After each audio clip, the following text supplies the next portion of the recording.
Terima kasih pemirsa, Anda masih menyaksikan Kominfo Newsroom. Pemirsa, menjadi salah satu destinasi wisata prioritas, Candi Borobudur tentunya memiliki banyak peminat. Setiap harinya banyak masyarakat atau pengunjung baik dari lokal dan juga dari luar mendatangi Candi Borobudur ini. Tentunya dengan hal tersebut, Candi Borobudur juga memerlukan perawatan dan juga pemeliharaan. Lalu pemirsa, seperti apa saat ini kondisi dari Candi Borobudur dan apa tindakan yang akan dilakukan oleh Balai Konservasi agar Candi Borobudur ini tetap seperti sedia kala? Dan saat ini kita sudah bersama dengan Ibu Wiwit Kasyati selaku Kepala Balai Konservasi Borobudur. Halo, Assalamualaikum Bu Wiwit. Waalaikumsalam, Mbak. Baik, Bu Wiwit, kita berbicara mengenai salah satu destinasi wisata yang ada di Indonesia yang banyak juga dikunjungi oleh masyarakat baik dan lokal maupun dari luar. Ibu, untuk saat ini perlu diinformasikan juga Bu Wiwit, sebenarnya kondisi dari Candi Borobudur itu sebenarnya seperti apa, Bu? Baik, perlu kami sampaikan bahwa sejak selesai dibugar tahun 1983, Candi Borobudur ini menjadi destinasi pariwisata ya. Pengunjung seberapapun jumlahnya akan naik ke struktur Candi Borobudur. Nah, dampak dari pengunjung yang semakin banyak jumlahnya ini berpengaruh terhadap tingkat keausan lantai ataupun tangga naik ke Candi Borobudur. Selama dari tahun 1984 sampai sekarang ini tingkat keausan tangga naik itu mengalami kenaikan, bahkan secara akumulasi kenaikan itu mencapai 3,95. Jadi ini akumulasi sejak dibugar, sehingga Balai Konservasi Borobudur menghadapi dicanangkannya Candi Borobudur ini sebagai destinasi pariwisata super prioritas. Kami melakukan kiat-kiat, kami melakukan kajian, dan dari kajian physical carrying capacity, pengunjung yang boleh naik ke struktur candi nanti akan kami batasi. Dari perhitungan itu 1.259 orang dalam satu hari yang boleh naik ke struktur. Namun pemerintah angkanya dibulatkan begitu ya, kalau di media itu disampaikan 1.200. Namun secara perhitungan sebenarnya 1.259 dalam satu hari yang boleh naik ke struktur hanya sejumlah itu. Dan nanti juga pengunjung yang naik ke struktur harus didampingi oleh pemandu yang berkualitas, sehingga informasi edukasi akan tersampaikan kepada pengunjung. Dan ketika pengunjung dibatasi jumlahnya karena ada keausan di tangga, nanti pengunjung juga wajib memakai upanat atau sandal khusus. Kita menamai upanat karena di relief Tarmai Bangga Candi Borobudur pada relief nomor 150 itu di sana ada model sandal yang akhirnya kita pakai untuk upanat ini, syarat untuk pengunjung naik struktur. Ya. Baik, berarti dari Balai Konservasi Borobudur telah mempersiapkan berbagai hal agar bisa meminimalisir terjadinya kerusakan. Bu Wit tadi sudah menceritakan bahwa jumlah pengunjung yang banyak ini menjadi salah satu faktor mengapa harus dilakukannya konservasi ini. Tapi Bu, kira-kira hal apa lagi yang dilakukan oleh pengunjung sehingga mengakibatkan bisa merusak cagar alam budaya Borobudur ini, Bu? Ya baik, dari sejumlah banyak pengunjung tadi memang ada yang taat tertib ya, ketika ada satpam kami memberitahu bahwa tidak boleh melakukan coret-coret, melakukan vandalisme begitu, tapi tetap ada pengunjung yang melakukan vandalisme. Misalnya membuang sampah sembarangan, coret-coret di relief, maupun di tempat batu relief yang balok begitu ya, bukan berelief, itu sering kita ketemukan tulisan ataupun menempel permen karet, ataupun ada juga puntung rokok. Dulu pernah kita temukan puntung rokok itu diselipkan di nat-nat relief. Nah, ini kami berupaya terus, kita sosialisasi, kita ada paparan informasi, teman-teman satpam di lapangan juga selalu sering memberikan informasi, sehingga kalau dilihat dari trennya vandalisme ini memang sudah menurun dibanding tahun-tahun sebelumnya. Namun kami tetap selalu masih menemukan, namun jumlahnya sudah menurun dibanding tahun-tahun sebelumnya. Ya, baik. Bu Wit, kemarin sempat viral juga harga untuk masuk ke naik itu 750.000 tapi sudah dibatalkan. Nah, Ibu kalau melihat saat ini kira-kira upaya apa lagi yang kita lakukan mungkin terlebih dalam hal pendanaan atau hal lainnya agar Candi Borobudur ini tetap bisa dirawat begitu, Bu? Mungkin ada hal-hal lain yang telah dipersiapkan oleh Balai Konservasi Candi Borobudur ini, Bu? Baik, untuk pendanaan perawatan Candi Borobudur ini memang murni ya dari anggaran APBN kami. Ya, jadi kami selalu diberi anggaran oleh pusat untuk merawat Candi Borobudur. Ya. Untuk hal-hal tertentu, ketika kami membutuhkan anggaran yang lebih banyak, kami juga akan mohon ke Dirjen Kebudayaan untuk menambahkan anggaran dalam rangka pemeliharaan Candi Borobudur. Terkait dengan tiket itu memang bukan di kewenangan kami. Untuk tiketing ini adalah kewenangannya di Taman Wisata Candi Borobudur. Iya, baik. Untuk kedepannya kira-kira hal apa saja yang akan menjadi pertimbangan dari Balai Konservasi, Bu, apabila kita telah melakukan pemeliharaan atau hal lainnya untuk tetap merawat Candi Borobudur, namun tetap masih ada kerusakan. Kira-kira tindakan yang telah kita persiapkan lebih jauh lagi seperti apa, Bu Wiwit?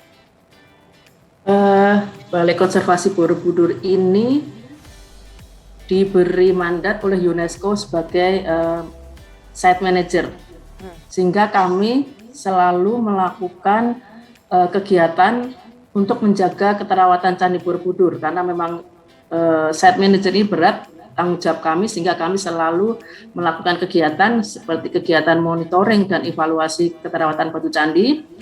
Ini adalah kegiatannya melalui observasi pengotoran sampah, kebocoran, alveol, endapan garam, pertumbuhan jasad mikroorganisme, retakan batu, sementasi, pengelupasan, postur, vandalisme. Inilah yang selalu kita lakukan untuk menjaga keterawatan batu candi. Ini setiap tahun kita lakukan itu. Kemudian kita juga melakukan monitoring dan evaluasi stabilitas struktur candi dan bukit. Nah, ini juga untuk menjaga bahwa candi ini posisinya ada di atas bukit, ini bukitnya dalam kondisi yang stabil ya, tidak kering ataupun tidak basah, sehingga di teras stupa itu nat-natnya tidak ditutup, nat-natnya tetap dibiarkan terbuka supaya air hujan itu tetap akan masuk, sehingga untuk menjaga kestabilan bukit supaya tidak kering ataupun tidak terlalu basah. Baik, Ya, Bu Wiwit, sebenarnya ini masyarakat, mungkin ada beberapa persepsi yang mengatakan bahwa bukan hanya masyarakat Indonesia, tapi turis dari mancanegara pun banyak yang tidak tahu aturan-aturan ketika berada di Candi Borobudur. Apakah kita dari Balai Konservasi Candi Borobudur ini memiliki strategi mungkin menambah pemandu wisata agar bisa memberikan edukasi kepada siapa saja yang datang ke Candi Borobudur ini, Bu, untuk meminimalisir terjadinya kerusakan?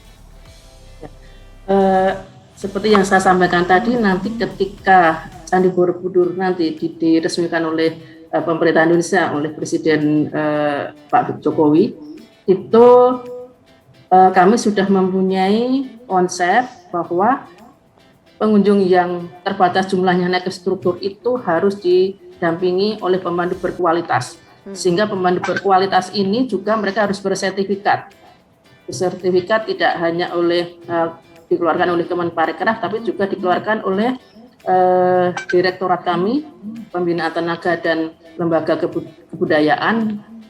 Ini terkait dengan substansi materi tentang cagar budaya Candi Borobudur ini, sehingga nanti di awal itu pemandu ini akan harus memberikan informasi kepada pengunjung bahwa syarat nanti naik ke struktur tidak boleh vandalisme, tidak boleh memegang relief, karena tangan manusia itu juga mengandung asam. Ini akan menjadikan salah satu faktor kerusakan pada relief Candi Borobudur.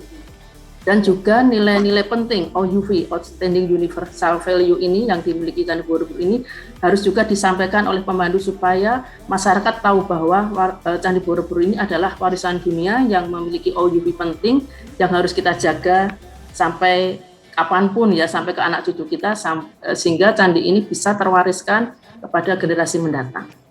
Baik, Bu Wit, ini untuk memberitahukan kepada masyarakat, khususnya pemirsa GPR TV, Bu Wiwit, kira-kira hal apa saja yang mereka harus lakukan dan tidak boleh dilakukan ketika berkunjung ke Candi Borobudur ini, mungkin bisa diberikan sedikit edukasinya, Bu Wiwit, silakan Bu. Ya, baik. Ini kepada masyarakat luas dan tentunya juga tidak hanya yang boleh naik ya, tapi yang tidak naik pun harus memahami bahwa Candi Borobudur ini adalah kebanggaan bangsa Indonesia dan dunia, merupakan warisan dunia. Kita harus menjaga outstanding universal value-nya sehingga kita harus mentaati aturan-aturan yang ditetapkan oleh Dirjen Kebudayaan, bahwa naik ke struktur candi itu harus belajar, harus dipandu, karena kita akan mempelajari apa yang ada di relief ataupun di bangunan itu sendiri, dan mentaati tidak boleh melakukan vandalisme, coret-coret, karena candi ini harus lestari sampai generasi anak cucu kita. Baik, satu lagi Bu Wiwit, ada sedikit pertanyaan. Pada saat terjadinya pemberitaan mengenai kerusakan dari Candi Borobudur itu, tentunya banyak pihak yang melirik berita tersebut. Kira-kira pihak mana saja yang berinisiatif untuk terus mendukung pelestarian Candi Borobudur, mungkin dari segi pendanaan atau bahkan dari hal-hal lainnya ini, Bu? Apakah dari Balai Konservasi Borobudur memiliki informasi mengenai itu, Bu Wiwit? Kalau masalah pendanaan, memang ini sepenuhnya pendanaan dari Kemendikbudristek ya, di bawah Direktorat Jenderal Kebudayaan. Namun kalau dukungan menjaga kelestarian, menjaga ketentuan yang telah ditetapkan oleh kami ini, kami didukung oleh masyarakat, kami didukung oleh stakeholder. Memang mereka bersatu padu menginginkan lestarinya Candi Borobudur dengan pembatasan dan penyebaran. Nah, ini penyebaran ini, pengunjung yang banyak nanti yang akan hadir di Borobudur itu akan kita sebarkan ke kawasan, karena di kawasan itu memiliki potensi yang luar biasa. Desa-desa di sekitar Borobudur itu memiliki wisata alam, wisata buatan, memiliki kebudayaan, seni budaya, tradisi itu sangat banyak di masyarakat, sehingga pengunjung nanti akan kita sebar ke kawasan, sehingga nilai-nilai yang ada di kawasan itu juga akan mendukung nilai-nilai yang ada di Candi Borobudur sendiri, karena antara fisik dan non fisik itu menyatu, rohnya itu nanti akan ada di fisik Candi Borobudur ini.